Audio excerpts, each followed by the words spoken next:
So right now we have 72 participants and we already streamlined on the YouTube. Okay. So just, Janata, are you here? Yes, in Washington, our practice is we wait 2 minutes after the hour Okay. as a diplomatic moment to make sure people can sign in, and then we begin.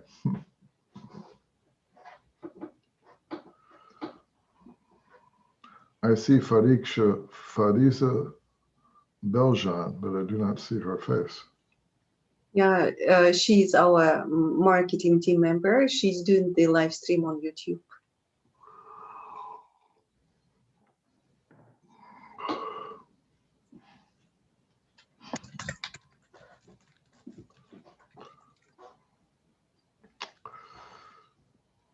Dr. Fisher, it's good to see you.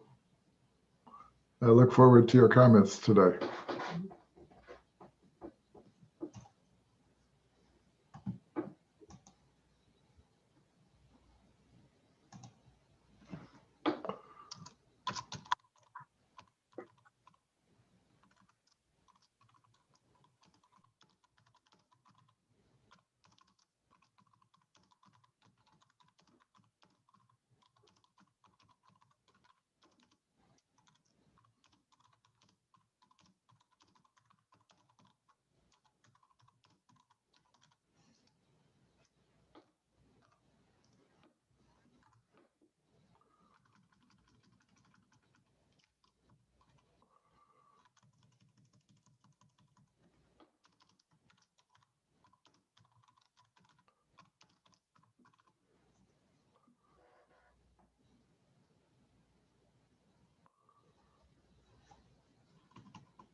Hello? Harpin, how are you? I'm all fine, thank you. Are you in San Francisco? I'm in San Francisco, yes. And I finally signed in with my iPhone. My computer just doesn't work. Oh, that's okay. I have that problem all the time. So I go Gay Bridge in the back. I see that. I presume that is an artificial background. Yeah, that is artificial, yes. Yes, but, I have a couple but if of you them. would come and visit, you could see from our place a beautiful view of the bay. I have an artificial background with the mountains of Almaty behind me, and the Hotel Kazakhstan where I lived for 14, 15 months. I need to see this. Dr. Fisher, you're in right now. Yeah, I know. I'm going to sign up. Okay. Okay, thank you very much. Yeah. Okay. Ready to go? Alma? So I like to, yeah. Thank you very much. And dear KIMEP community and KIMEP guests, you are very welcome to the KIMEP Global Leadership Forum.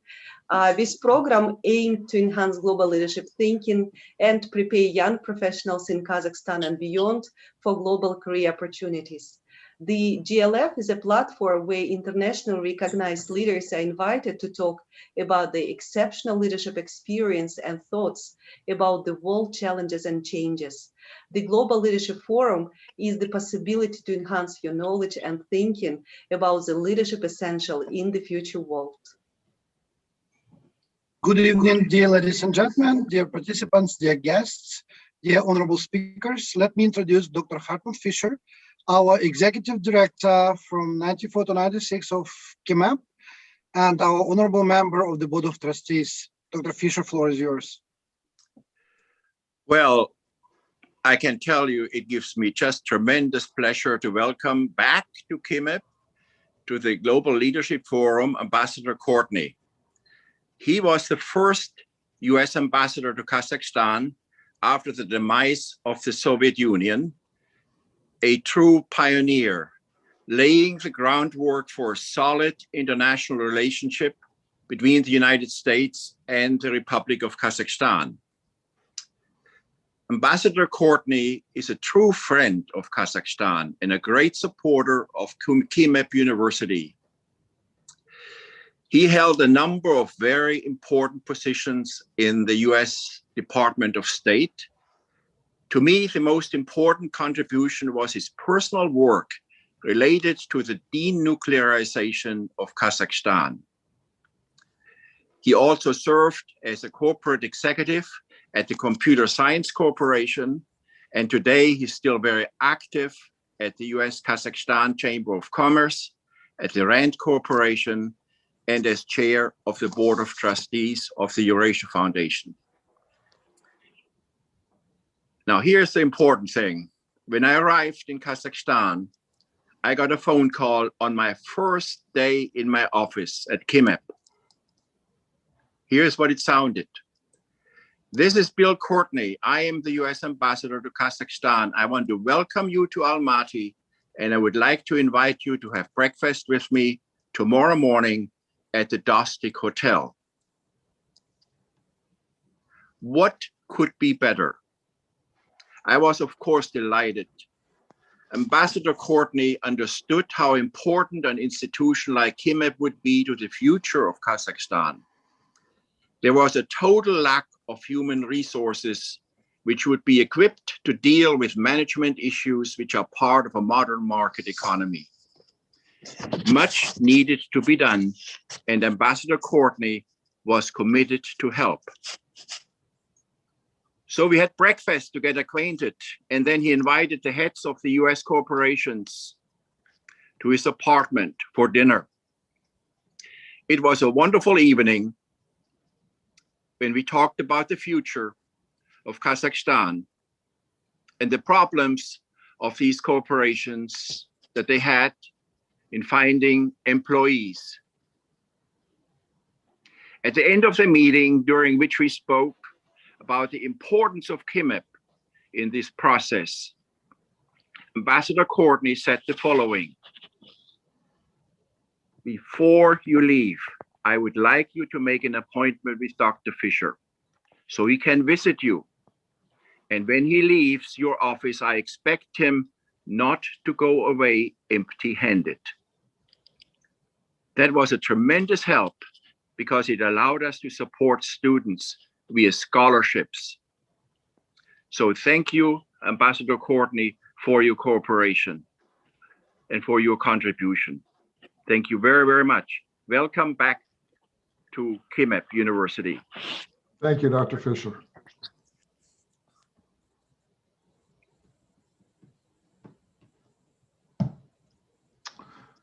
Well, let me go ahead. I am honored to be with you. I wish I could have joined you in person, In February 1992, I came to beautiful Almaty, 6 weeks after Soviet President Gorbachev signed the dissolution of the USSR. I was privileged to be present at the modern creation of your great country. Let me first say a word about a hero, Dr. Chen Yunbeng. In 1990, President Nazarbayev created an economic advisory council with global experts. Dr. Bang was its vice chair. In 1992, Nazarbayev sponsored the creation of a Western-style business school. Dr. Bang founded it and has gained international renown as KIMEP's leader. Rarely in life can one person have such a positive impact on so many others. This evening, I will reflect on the origins of U.S. relations with Kazakhstan. Much of what happened in the early years remains relevant today. Many Biden administration policies may have roots in the early directions of U.S.-Kazakhstan relations. There may be differences between policies of the Biden and Trump administrations. Let me highlight two. First, President Biden is less keen than was President Trump on global development of fossil fuels. And Biden is boosting U.S. support for climate change goals, including those in the 2015 Paris Agreement.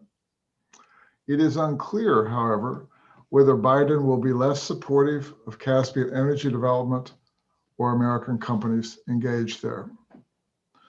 A second difference with Trump is Biden's emphasis on international human rights and democratic development. Biden has said nothing about Kazakhstan, but his comments on Russia might be indicative.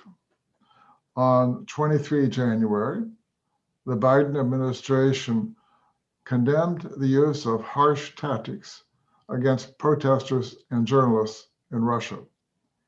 On 4 February, Biden said the days of America's rolling over in the face of Russia's aggressive actions, such as the poisoning of its citizens, are over.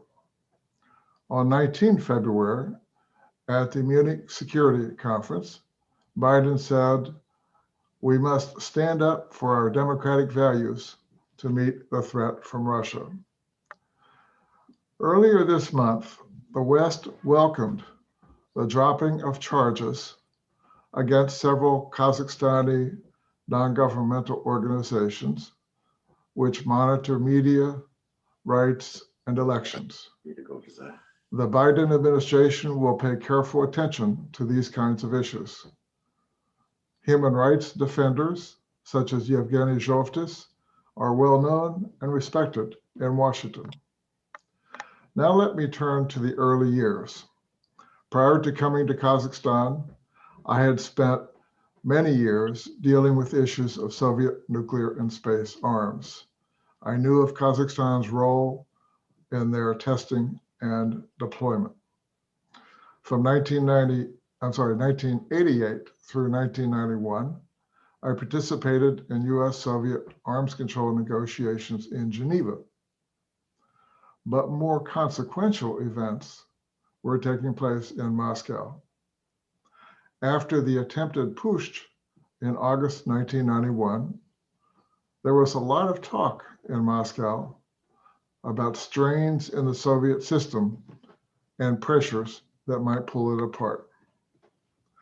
Moscow Mayor Gavril Popov, in the fall of 1991, told US Secretary of State James Baker that some likely new republics could live on their own, but others could not. Former Soviet Foreign Minister Eduard Shevardnadze voiced to Baker a concern that within a decade, Islamic fundamentalism in Central Asia could be a problem unless the region's countries joined a new union with Russia. Both were wrong. All the new states have lived on their own, and Islamic fundamentalism did not sweep Central Asia. In the early years, it was clear that national consciousness in Kazakhstan was strong. The mistaken appointment in 1986 of Gennady Kolbin as first secretary of the Communist Party of Kazakhstan should have been a lesson to the Kremlin.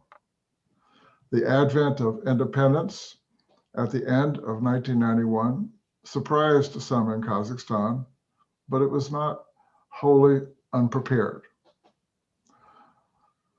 The December 1986 Желтоқсан protests, the emergence in 1989 of the Nevada Semipalatinsk movement, and the closure of the polygon in 1991 seemed to cause many Kazakhstanis to doubt the wisdom of remaining subservient to Moscow.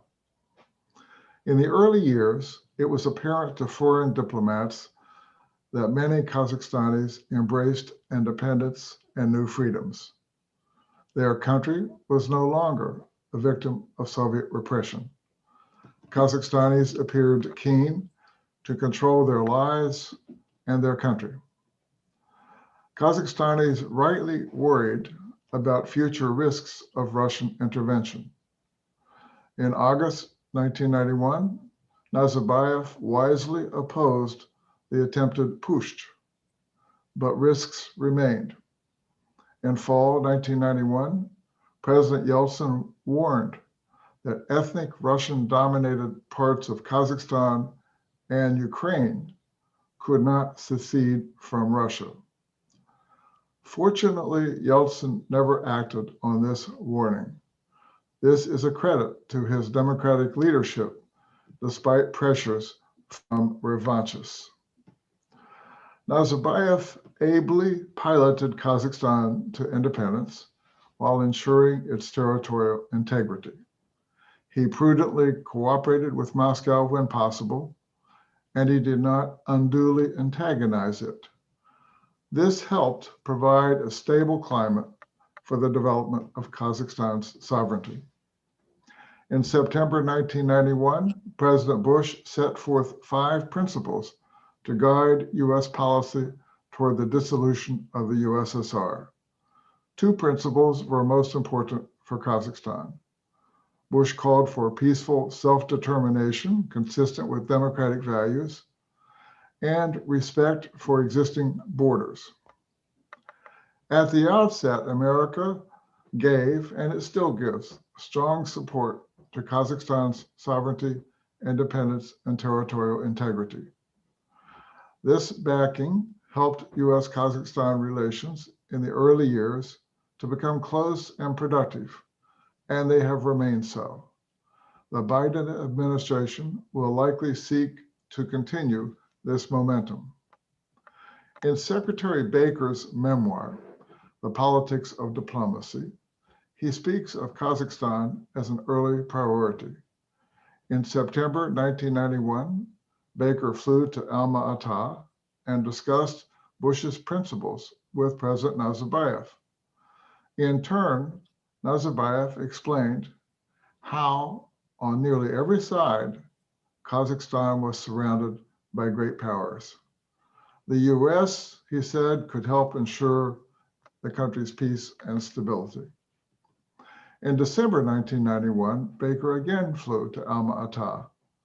Nazarbayev told him of the complex maneuvering to create a new post-Soviet Commonwealth.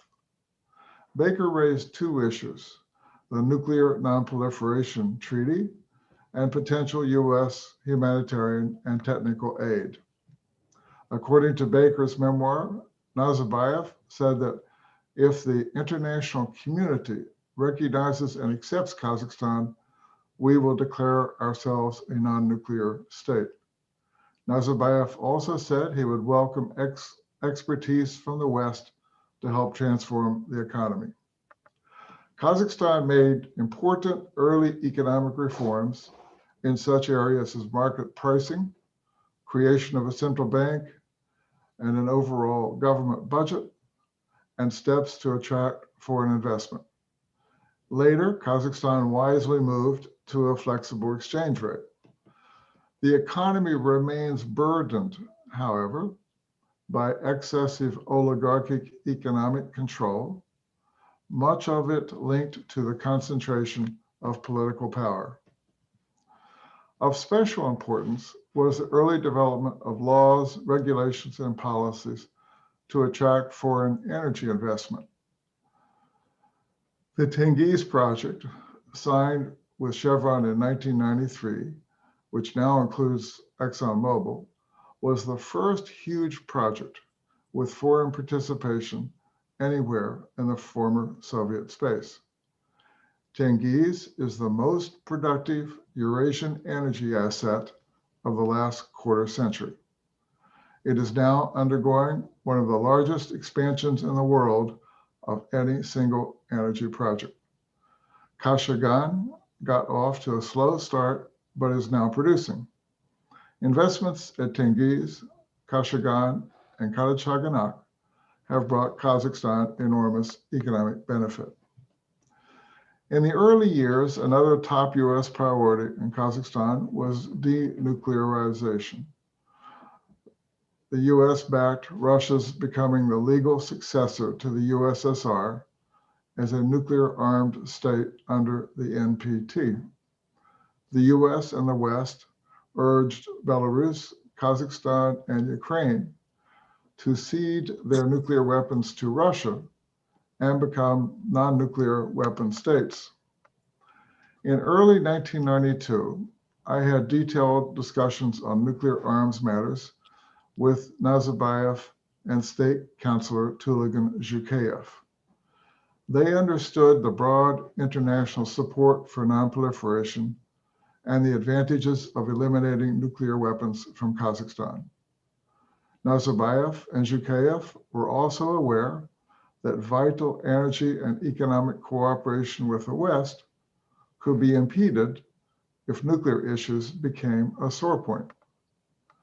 Any effort to retain nuclear weapons and the over 100 SS-18 intercontinental ballistic missiles based in Kazakhstan would have created security dangers and, over time, safety risks. Having experienced Soviet nuclear testing at Semipalatinsk, Kazakhstanis seem painfully aware of nuclear risks. On April 19, 1992, Baker called Nazarbayev. Baker said that in 1968, in the context of NPT negotiations, the US had pledged to seek United Nations Security Council assistance if any non-nuclear weapon state were threatened by a nuclear power. Baker said the US would repeat this pledge with respect to Kazakhstan. Nazarbayev thanked Baker and said he hoped the special relationship between the two countries would continue. Nazarbayev cautioned, however, that if Russian chauvinism is not checked, blood may be shed, civil war may develop, all reforms may go up in smoke, and Kazakhstan may become involved. On May 16, 1992, 2 days before Nazarbayev was to meet with Bush in Washington, Nazarbayev called Baker and said Kazakhstan had received a collective security guarantee from Russia. This, combined with the US NPT security pledge, would enable Kazakhstan to join the Strategic Arms Reduction Treaty and to adhere to the NPT as a non-nuclear weapon state. On May 18 at the White House with Bush, Nazarbayev announced that Kazakhstan would sign the START protocol. Under it, Belarus, Kazakhstan, and Ukraine agreed to return remaining nuclear weapons to Russia. Days later, in Portugal, Zhukayev signed the Lisbon Protocol on behalf of Kazakhstan, and representatives of other states did likewise. In January 1993, Bill Clinton was elected US president. He, Vice President Gore, Secretary of State Christopher, and Ambassador at Large and Deputy Secretary of State Strobe Talbot continued the momentum for U.S. relations with Kazakhstan. In his memoir, In the Stream of History, Christopher emphasized that the well-being of Kazakhstan and other former states was of utmost importance to America. In return for Kazakhstan's steps to reduce nuclear risks, the U.S. helped the country eliminate its nuclear weapons and associated infrastructure. Largely to these ends, in October 1993, Christopher visited Almaty. Gore followed with a visit in December 1993, during which Parliament endorsed adherence to the NPT. In February 1994, Nazarbayev again visited Washington. He and Clinton signed an important charter on democratic partnership between the United States and the Republic of Kazakhstan. Zhukayev, along with Deputy Foreign Ministers Vyacheslav Gizatov and Bolet Nurgaliev, were driving forces behind this initiative. The charter outlines goals which remain relevant today. Kazakhstan has earned global respect for its responsible nonproliferation policies. The most recent manifestation is the hosting of the International Atomic Energy Agency's Low Enriched Uranium Bank. It is a vital supply of last resort for IAEA member states. The Biden administration will continue to value Kazakhstan's historic contribution to nonproliferation. Another area in which Kazakhstan has earned wide respect is its policy of tolerance. The wise Abay encouraged prudence in thought and deed. In the early years, habits of tolerance, ethnic, national, and religious, helped Kazakhstan heal wounds from the Soviet era and preserve its sovereignty, independence, and territorial integrity. A new study by the Frederick A. Baer Stiftung has found that common civic identity in Kazakhstan now overwhelms ethnic and sub-ethnic divisions. This is a welcome sign of growing civic consciousness. For a country with as much diversity as Kazakhstan, support for ethnic, national, and religious tolerance was the right choice. In the early years, some nationalists pressed for policies that would have further disadvantaged non-Kazakh populations. Fortunately, these sentiments did not dominate state policy. Policies of moderation helped Nazarbayev gain international support. In October 1992, at the United Nations, he proposed creation of a conference on interaction and confidence building measures in Asia, or SICA. Some in the West at the time criticized the proposal because it lacked a human rights component. But SICA promoted dialogue and cooperation for security and stability in Asia. Today, it has over 30 members and observers, a striking accomplishment for a country so new to modern international diplomacy. This leadership helped Kazakhstan play other important international roles. It became the first former Soviet state to chair the Organization for Security and Cooperation in Europe. Kazakhstan was the first Central Asian state to become a non-permanent member of the United Nations Security Council. The Biden administration may well look to Kazakhstan to continue and strengthen its leadership. International receptivity may depend in part on democratic progress, which thus far has eluded Kazakhstan. For many years, Belarus and Kazakhstan seemed politically quiet, and their peoples appeared to accept authoritarian rule. Belarusians have now broken out of this mold with a large-scale popular uprising. Continued dictatorship in Belarus may depend on whether Minsk and Moscow apply increasing amounts of force. Belarus has many democratic neighbors, whereas Kazakhstan is surrounded mostly by authoritarian regimes. This can hinder democratic development. At the same time, Kazakhstanis have been transformed by better living standards, travel, study, and work abroad, and civil society development. Today, Kazakhstanis may have higher expectations for freedoms and careers than did their forebears in the early years.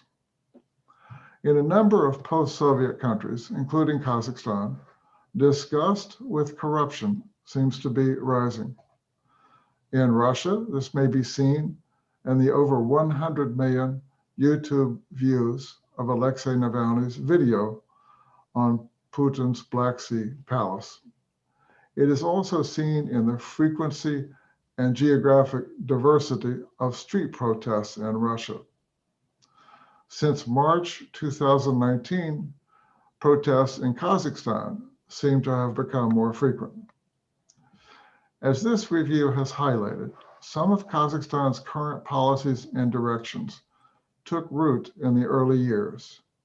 They include denuclearization, Caspian energy development, concern about Russian intentions, tolerance, international leadership, economic reform, national consciousness, and the nature of the political system.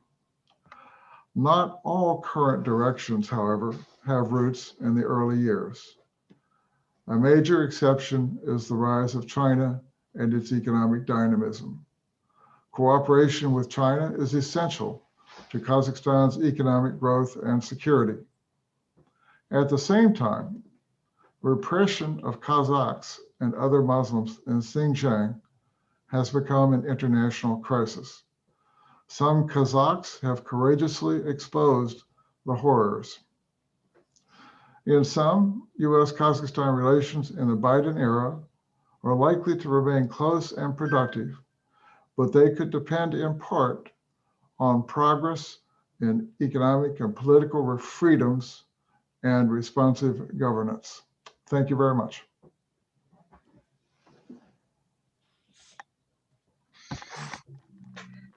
Thank you very much, Dr. Courtney, for really very interesting introduction of the topic, US-Kazakhstan relations. And we have some questions in the Q&A session. So can we start with the questions? Sure. So Almira Bakbergen is asking, how do you think, how would a relationship between Kazakhstan and USA differ if Kazakhstan did not refuse the nuclear weapons? US-Kazakhstan relations would have differed substantially. As we have seen between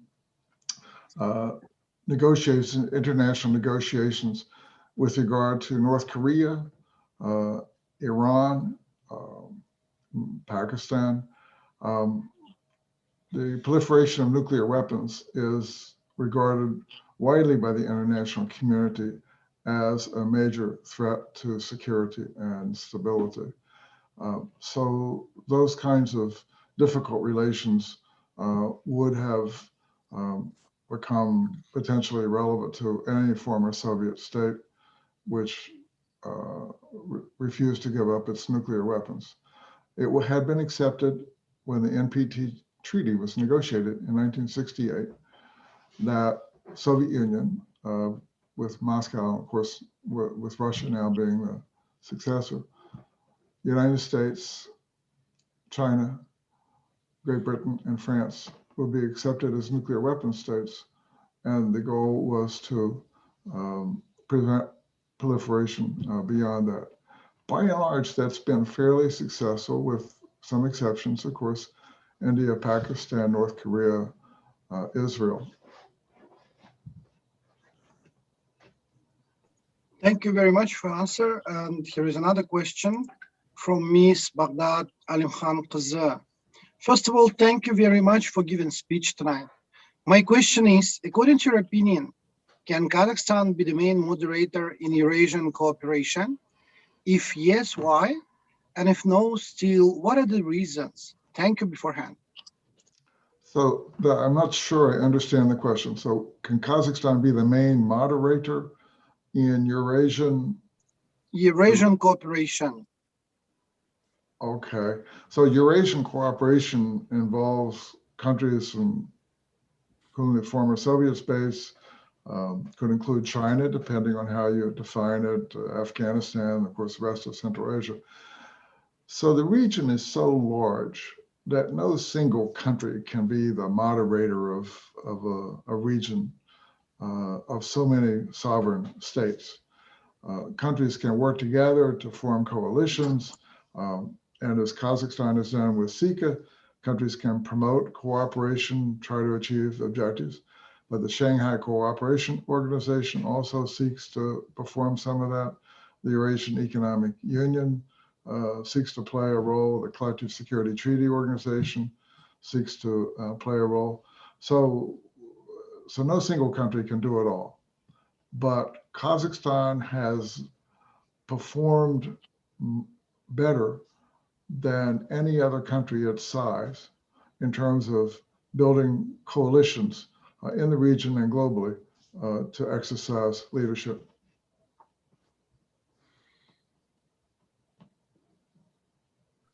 Thank you very much, Dr. Courtney, for the answer. And we have one more question from Mr. Oljas Ispudinov. He is telling that one Russian senator in his interview said that America's current strategy is to separate post-Soviet Union countries, including Kazakhstan, from Russian Federation.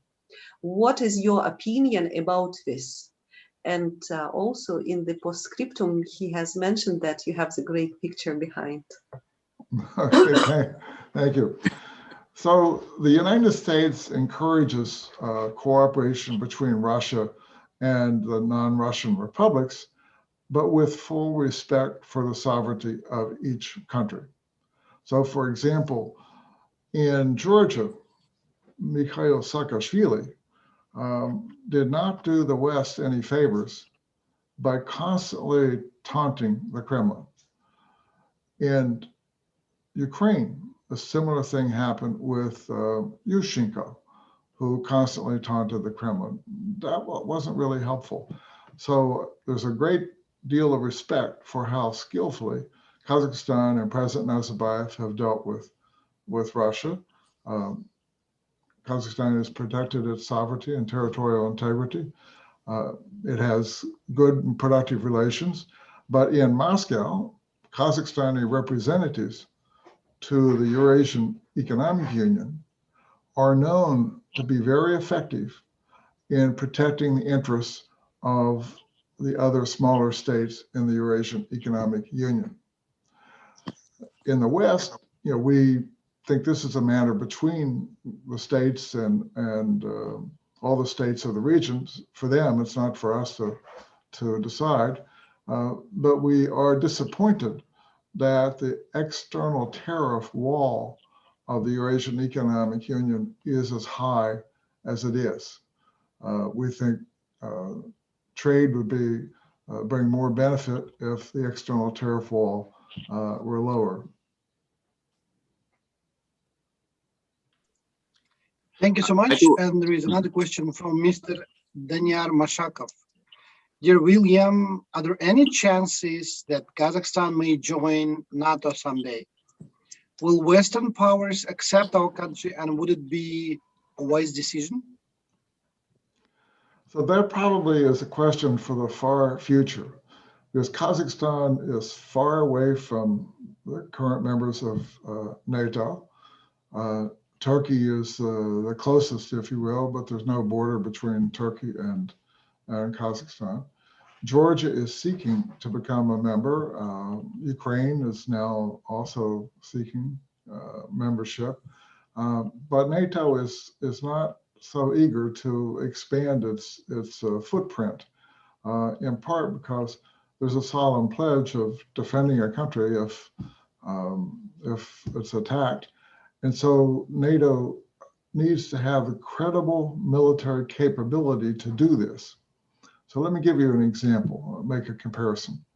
The Baltic states in the Baltic, bordering the Baltic Sea, are close to Poland and Germany. There are no restrictions in the Baltic Sea for Western warships to sail. There are countries, Sweden and Finland, which are relatively friendly to NATO in the area. So defending the Baltics in the event of an external attack would be easier than in some other circumstances. Now, let me make a comparison with Georgia. So in contrast to the Baltics, Georgia is much further away from the rest of NATO countries. There are restrictions in the Montreux Convention about the sailing of Western warships in the Black Sea. So taking in a country like Georgia would be seen by many NATO countries as maybe a reach farther than NATO can provide what is called Article 5 protection. Kazakhstan is much farther away, and so that probably is not an issue that's going to arise anytime soon. And no Kazakhs, at least to the best of my knowledge, Kazakhstani leaders have not sought to join NATO because this could also pose problems in their relations with Russia and China. So Kazakhstan's multi-vector foreign policy of having good relations with neighbors close and far is really the right policy, and it's served Kazakhstan well thus far. Kazakhstan really is one of the most secure countries in the whole region. So I imagine the West would continue to support the multi-vector policy. Thank you very much, Dr. Courtney. And we have one more question, very interesting question from Sabit. Thank you very much for your speech. My question is about the current issues that Kazakhstan faces. The first is Russian aggressive political integration with Kazakhstan, and second, Chinese economic expansion. And also, how does the Biden administration can help us between these two giants? So the Biden administration in the US for the last 3 decades has sought to help by encouraging cooperation among all the countries and by endorsing strong support for sovereignty, independence, and territorial integrity. NATO has developed early Partnership for Peace program. Kazakhstan has participated actively in that program. Kazakhstan also has an enhanced partnership agreement with the European Union. So those are also ways of protecting. With regard to Russia and China, Chinese economic expansion brings economic advantages to Kazakhstan, including through Kazakhstan's fortunate location between 2 of the 3 largest economies of the world, Europe and China. So that's an advantageous location. So the challenge for Kazakhstan is to take economic advantage, but not become vulnerable to Chinese pressures that are contrary to Kazakhstan's economic or political interests. And that's not an easy problem. Again, as we see now with the repression of Kazakhs and others in Xinjiang, Kazakhstan also needs to protect its citizens and support Kazakhs everywhere. So human rights is inevitably a big issue. Russia has not shown any particular aggressive tendency toward Kazakhstan recently, but I think the issue in the Eurasian Economic Union is that it has been designed mainly to benefit Russia, and the smaller countries in the Eurasian Economic Union are suffering a number of disadvantages.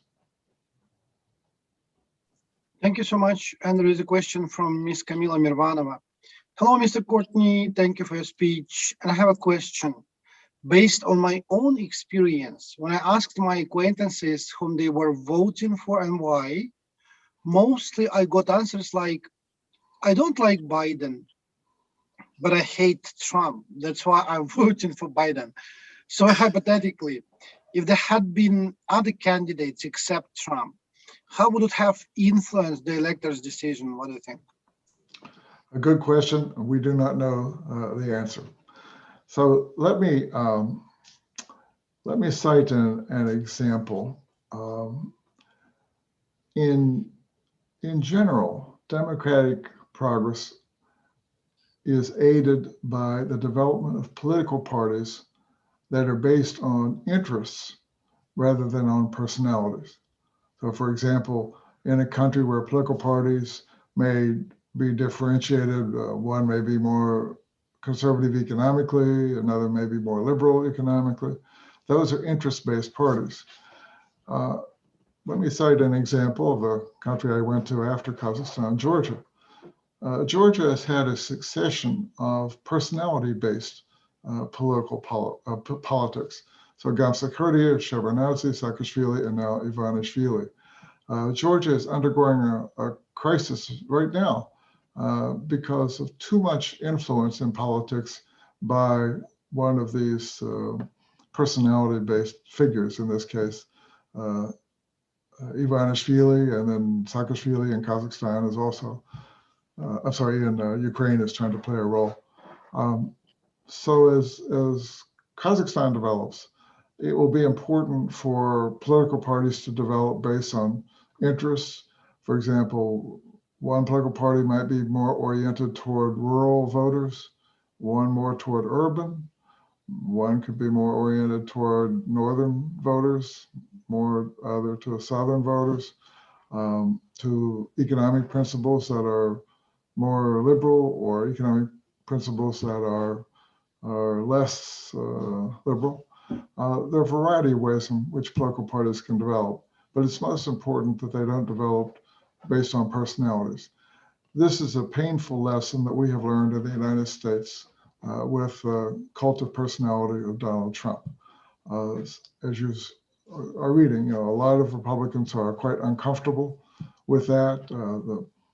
The Senate Republican leader, Mitch McConnell, recently gave a speech harshly criticizing Trump and his support for the January 6th riots at the US Capitol. So it looks like the Republican Party is going through an effort now to define itself.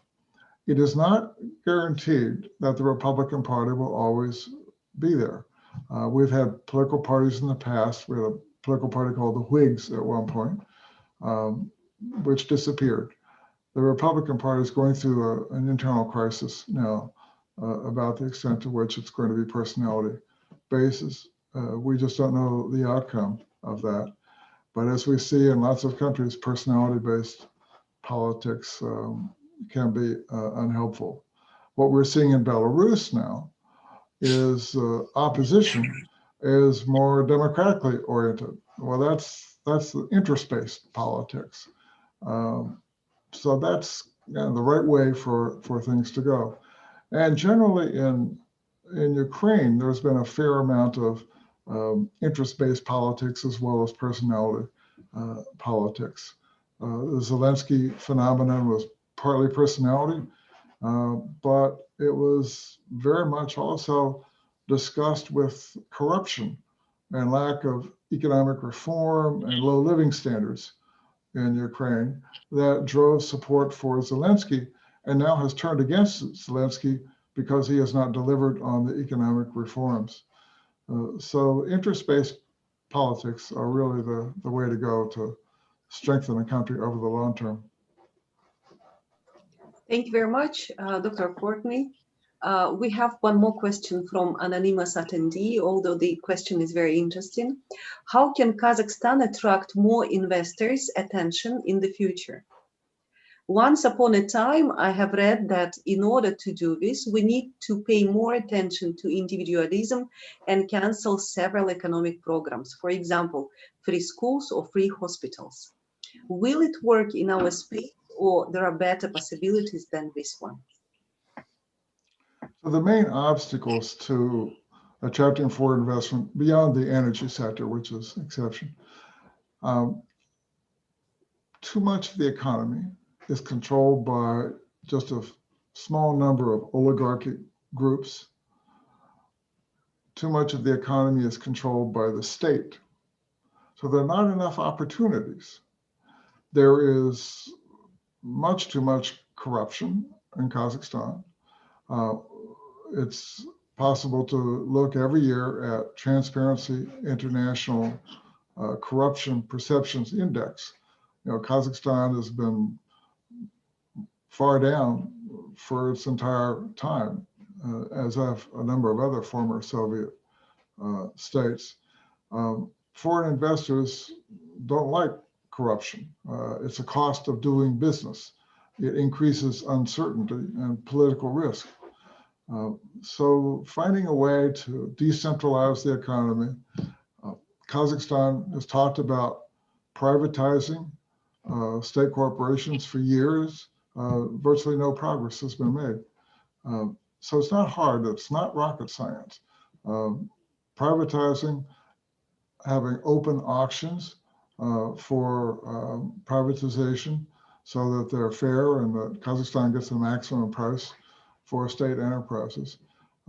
That's the way to go. And then to have a court system in which there is respect for the rule of law. Court judgments are not the result of telephone justice from political leaders at the top, but decisions are made by truly independent judges. Kazakhstan is now developing the Astana International Financial Corporation Center. And they've talked about having, I think they're planning to have British judges there. Well, more important for Kazakhstan is to clean up the court system in Kazakhstan rather than bring a separate court system to bear with higher standards. That may attract some investors, but for Kazakhstan to develop more investment, to take full advantage of its tremendous economic potential, particularly in natural resources, Kazakhstan needs to improve the judicial system and the rule of law.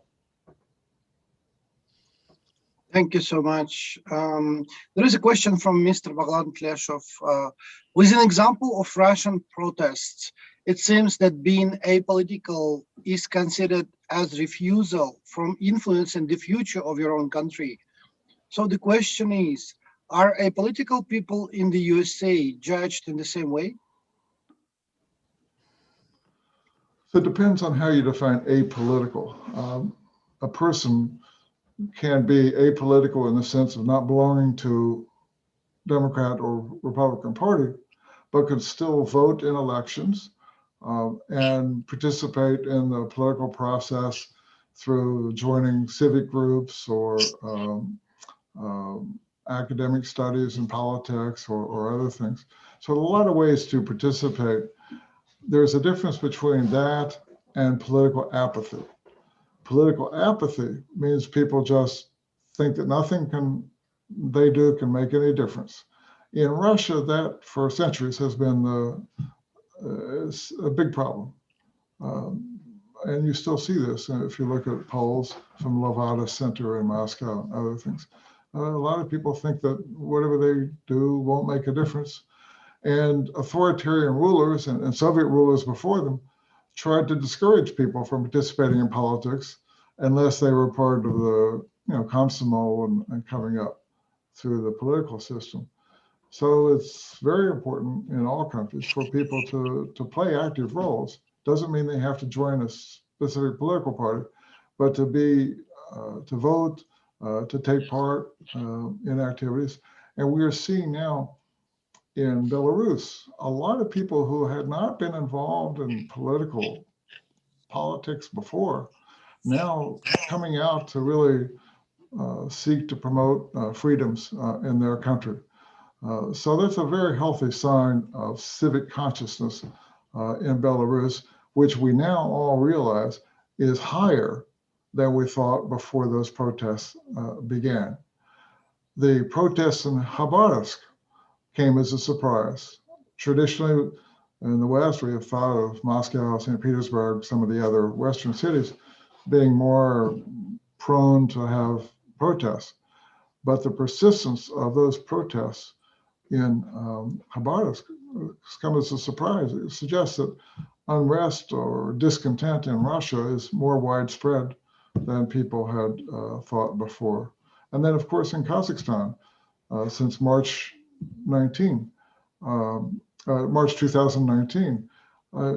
small scale but persistent protests over time. For the West, this is we haven't seen that before. So people are asking questions now. Well, is civic consciousness higher in Kazakhstan than we thought before? People don't really know, but those questions are being asked. And we have one more question from Mr. Yuri Paita. How do you see the possibility of hybrid threats in Kazakhstan? So hybrid threats, for example, including cyber attacks from other countries, and Russia in particular, have become more important.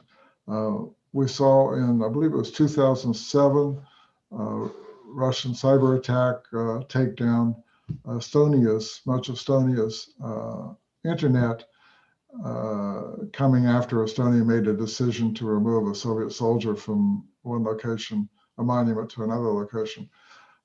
As part of the Russian war against Georgia in 2008, 2009, cyber attacks were significant. And of course, Ukraine has faced constant cyber attacks from Russia. I have not read that this is a major problem in Kazakhstan. Perhaps it is, I just don't know about it. But I think because Kazakhstan tries to be careful, have good relations with Russia, it is less vulnerable to those kinds of attacks. Thank you. And there is a question from Mr. Mohammed Jan. He's asking, as far as I understand, Biden will try to reduce oil production around the world to combat global pollution. Moreover, as far as I know, Kazakhstan is significantly dependent on oil production. How much can the economy of Kazakhstan suffer from this strategy? That's a good question. So only part of that is related to the Biden administration's coming to power. Overall, around the globe, there's more consciousness now about the threat of global warming. And so there's been more public sentiment about trying to reduce, for example, generation of electricity from coal, shifting from coal to gas, which produces fewer greenhouse gas emissions. Europe has really taken the lead. Europe has set very high standards and now forced many or most of the global automobile companies to talk about producing only electric vehicles by 2030 or 2035 or something like that. So Volkswagen, General Motors have set ambitious targets. Toyota has been a little bit less ambitious. Toyota prefers the what do you call it? The hybrid. Hydrogen. Pardon? Hydrogen. Yeah, no, not hydrogen. Sorry, hybrid, a mixture of combustion and batteries. But for trucks and buses in cities, big cities, hydrogen now looks a lot more attractive. So this is a global phenomenon. The Biden administration is shifting U.S. policy to some extent, but the U.S. policy will not be driving what happens globally in this area. Europe actually may do more than the U.S. to drive some of that, but it's a phenomenon that involves China, India, other places as well. Thank you very much, Dr. Courtney. And we have the question from Ms. Gulden Manarbek. She's asking, in case US puts sanctions on China against their policy towards ethnic minority, would it have an impact on Kazakhstan economy? It could. So for example, if the US or Europe were to put more sanctions on Chinese activities in Xinjiang, Chinese entities that operate in Xinjiang, that could have some impact on the economy of Kazakhstan. In part, it depends on how much this would impact flows of Chinese goods through Kazakhstan destined for Europe or the Middle East, for example. In general, wage rates along the coast in China are higher. And so more labor-intensive industry tends to be moving more and more to the interior of China. The further it moves to the interior of China, on the margin, this makes rail traffic to European Middle Eastern markets more attractive relative to sea traffic, ocean traffic.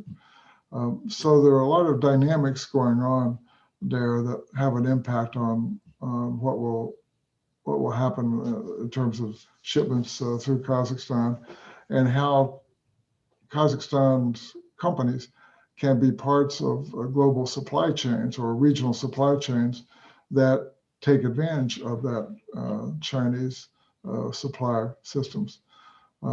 So it's hard to know exactly, but as you have seen in the media, there is increasing concern in the West about Chinese repression of Uyghurs, Kazakhs, and others. And so there could be more steps taken. Thank you so much. And there is another question from the same participant. Trump administration wanted to condemn Chinese global expansion. Is there a chance that USA may relocate some of the factories from China to Kazakhstan? So now I would separate the first sentence. I wouldn't, the U.S. is not condemning China global expansion per se. But with regard to making supply chains more resilient, partly because political risk in China has gone up, both because of its internal policies. The regime is becoming more repressive, if you will, and China is having more difficulties with other countries, including Europe now, as well as the US. So private companies, international companies, will be making their own decisions about the extent to which they want to rely on supply chains in which China plays a greater role, or do they want to make their supply chain more resilient by moving some production to Vietnam or Indonesia or South Korea or other places. So a lot of that is going on. Kazakhstan and former Soviet Union in general ought to be in a position to take advantage of a lot of that, to be another source of supply. But mostly that's not happening because corruption is such a big factor in most of the post-Soviet states. Again, if you look at the Corruption Perceptions Index of Transparency International published each year, you see so many post-Soviet states down in the bottom 1/3. So this makes them less competitive. Now, there are a few exceptions. Both Ukraine and Belarus are being able to develop strong information technology, software industries, despite that's because software development is an area in which corruption is less able to take root, if you will. So both Belarus and Kazakhstan have been growing IT industries, but that has not been as a result of displacement from activities in China. That's usually been a result of trying to reduce costs from Silicon Valley software engineers to software engineers in Belarus or Ukraine, which may be 4 or 5 times less expensive. So if Kazakhstan could reduce corruption, offer more opportunity in the economy by allowing private investment in more areas that are not controlled by oligarchic groups, Kazakhstan could take advantage of some of the pressures to increase resilience of supply chain by diversifying from China. Thank you very Ambassador much. Courtney, Please, Jonat. thank you very much for your talk. This is a question from Mr. Wanu Khan. I like your painting on the wall, which is about Kazakhstan Khanat, and your Starbucks Kazakhstan coffee mug, which combines the ancient and modern of Kazakhstan. Excuse me. I have one question for you. What do you think is the biggest change for Kazakhstan between 30 years ago and now? And what do you think Kazakhstan will be after 20 years? Thank you. I'd say the biggest changes are that Kazakhstanis have become much more aware of what's going on in the outside world. They are able to develop their economic situation much better, both because of energy development in Kazakhstan, which Soviets did not have technology to do, but Western companies working with Kazakhstan have been able to develop. So World Bank now treats Kazakhstan as upper middle income country, just like Russia. So that's been a huge change. And then the issue of civic consciousness, which is harder to know. You know, so many students have studied abroad on the Bolshak program or studying at places like KMEP, where they are more exposed to international standards, international practices. And you know, Kazakhstan's political and economic system is really, in some respects, behind the expectations of Kazakhstanis and the capacity of Kazakhstanis to pursue productive careers and pursue politics that could make Kazakhstan a stronger country with more responsive governance. So there are a lot of favorable changes. I would argue that 20 years from now, Kazakhstan is going to be substantially more democratic than it is now. I would like to think that some of the oligarchic economic groups would be, let's say, decentralization or privatization of state enterprises so that the economy would become more competitive. Right now, in most sectors, the economy in Kazakhstan is not competitive.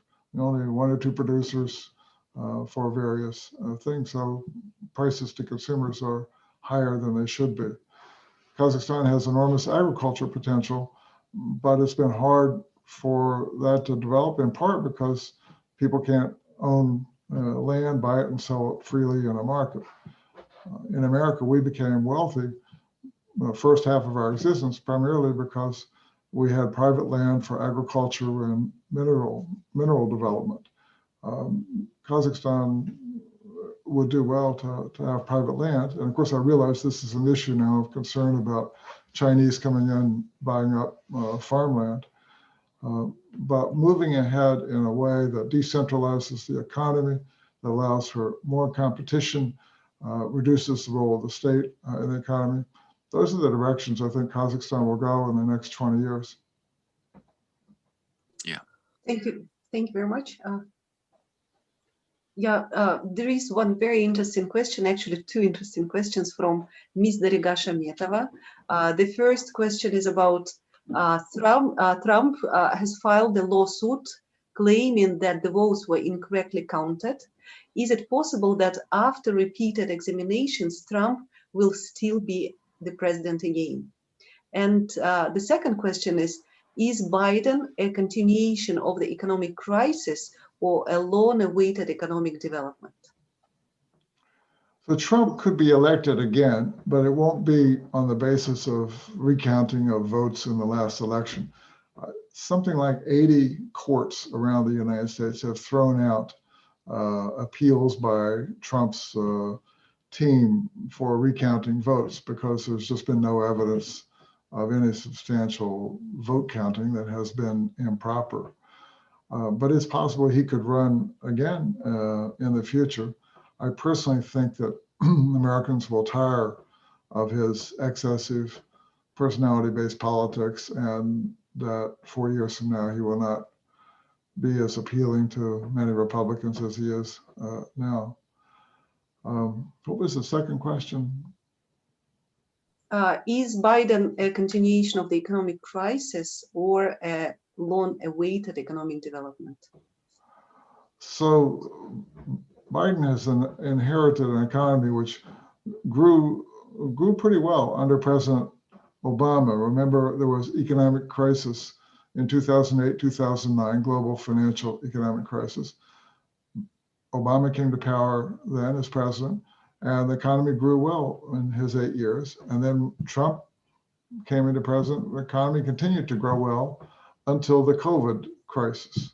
And of course, COVID crisis has had a significant impact, although the economy seems to be rebounding faster than expected, partly because the promise of vaccinations has come sooner than traditionally. Often in the past, it has taken years to develop vaccinations. Now, vaccinations are being developed in less than a year.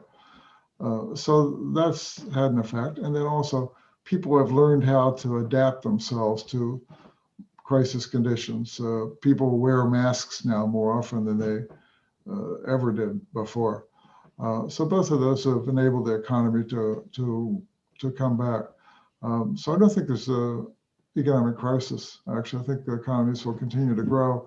And this is reflected in the high prices in stock markets. Thank you so much. And there is another question from Mr. Eldar Kasyanov. What about the relationship between Biden and our current president?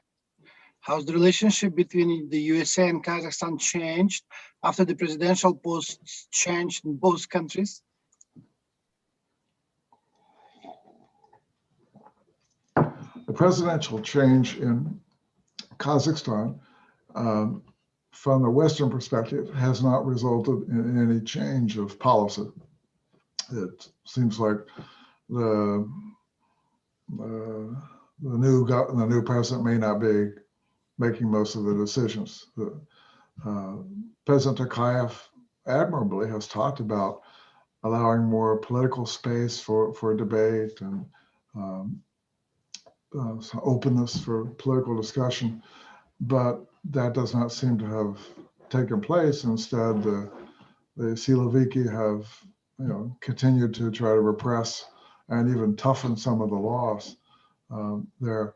So I think there's a feeling in the West that President Nazarbayev and people around him are still controlling activities in Kazakhstan. President Biden, I don't know what kind of relationship President Biden will have with President Tokayev or with First President Nazarbayev. Hard to know, but it's not easy when the repression in Kazakhstan has been as strong as it has, and it seems to be getting stronger. It's not going to be easy for a elected president of a democratic country to establish close personal relations. Thank you so much. Actually, there are several questions about Eurasian Union of Kazakhstan and Russia and cooperation. And I believe that in this or that way, most of the time, we've several times already answered those questions. But let me read another interesting question from Mr. Sabit Tulisinov.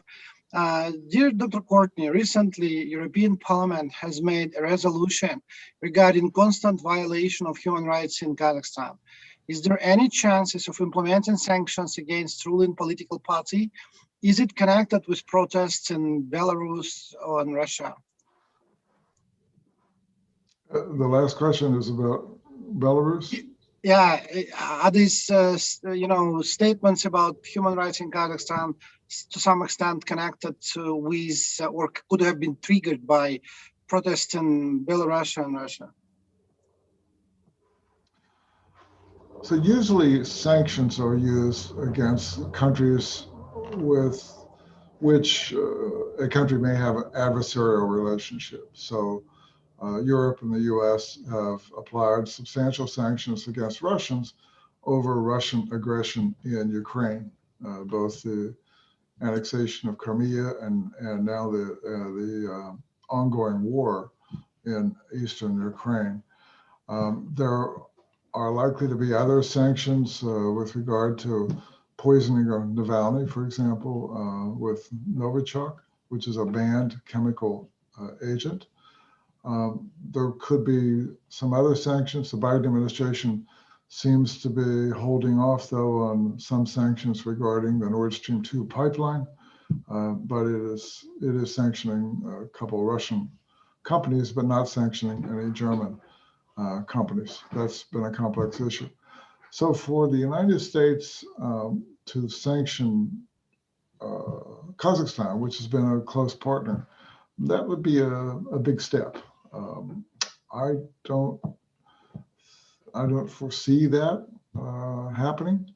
But if the NGOs, which recently had been charged by the state, if the state had not dropped those charges, it is possible that not only would there be resolutions from European Parliament. European Parliament tends to take strong position on human rights. It's possible there could be other criticisms, but I wouldn't foresee sanctions unless something more serious happened. And thank you very much, Dr. Courtney. We have one more question from Mr. Kaysar Yerkin. How will the immigration policy be changed towards Kazakhstan? So immigration policy is going to be more open now in general globally. I don't know how that will affect Kazakhstan, but it will probably help. Biden administration and the U.S. business community are more supportive of immigration. Biden administration, as a liberal, Democratic Party being more liberal, they're more interested in family reunification, in accepting refugees, which are coming from repressive countries. The Republicans are more interested in having more immigrants because our companies need more immigrant talent. Of course, as many people know, Silicon Valley, more than half the people in Silicon Valley who are successful are immigrants to the United States. So we really hurt ourselves economically if we don't have a good flow of educated immigrants coming to the United States. So I can't say how it will affect Kazakhstan, but I think in general it probably will help.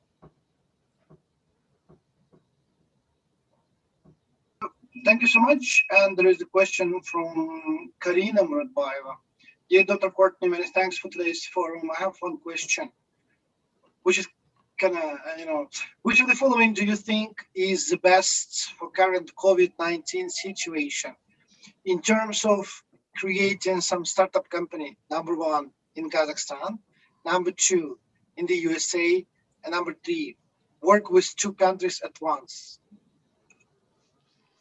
So as we have seen with the development of vaccines, it has been the established pharmaceutical companies that have really had the capacity and the technology to develop these vaccines that have high efficacy rates and that are being produced at scale pretty rapidly, large scale, pretty rapidly. So I know in the United States in the past, liberals particularly have criticized what is called big pharma, the big pharmaceutical companies, for earning profits that are too high. But now we are seeing that big pharma has coming to the rescue of people in America and around the world, whether it's in Europe or the United States. And then the Gamaleya Institute in Moscow has come up with a vaccine that appears to be effective. I think the Chinese are coming up with a vaccine. So the established pharmaceutical producers are really coming to the rescue. India has a lot of pharmaceutical companies, so I would imagine something would happen there as well. But for startups, the future for startups is one that is really important. So BioNTech, which has provided the mRNA technology for Pfizer, is a relatively small company. Moderna in the US, a relatively small company. So there is a role for pharmaceutical startups in this business, but it's very high-tech business, and it's not easy to create that overnight. Dr. Courtney, unfortunately, we're running out of time, so can we ask the last question if possible? Sure. There is the question from Mr. Alihan Zimanov. He's asking, in what areas of the economy should Kazakhstan develop relations with the United States?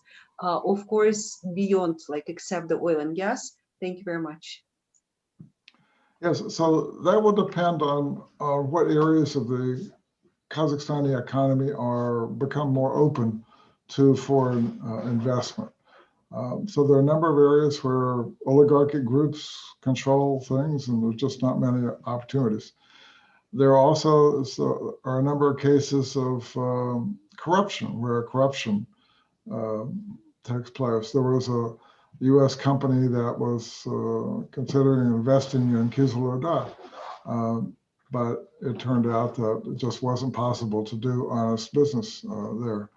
So I would encourage Kazakhstan to try to privatize its state-owned enterprises as quickly as possible, to decentralize economic decision-making, to take steps to improve the rule of law in courts so that investors feel they can achieve a fair judgment and that the courts are not rigged against them by politically powerful people in Kazakhstan. So those are the important steps. As to which sectors, it's too hard to predict. It just really depends on what happens. I know one area which is interesting is cattle, because the weather conditions in North Dakota and that area of the U.S. are somewhat similar to northern Kazakhstan. Some cattle have been flown to Kazakhstan, and Kazakhstan, there's an enormous market for increased meat consumption in China. So this has been an opportunity for Kazakhstan, but finding ways to produce efficiently, to be able to ship meat efficiently by rail to China. Those are critically important things. Privatizing the railway system in in Kazakhstan would be a big step forward, allowing all private companies who want to have rolling stock, locomotives and cargo cars, to use the rail system on a competitive basis. Things like that could make it possible for Kazakhstan to export more meat to China and maybe other goods as well. So that's one area where unexpected cooperation has developed. But there are a lot of other potential areas where things could develop.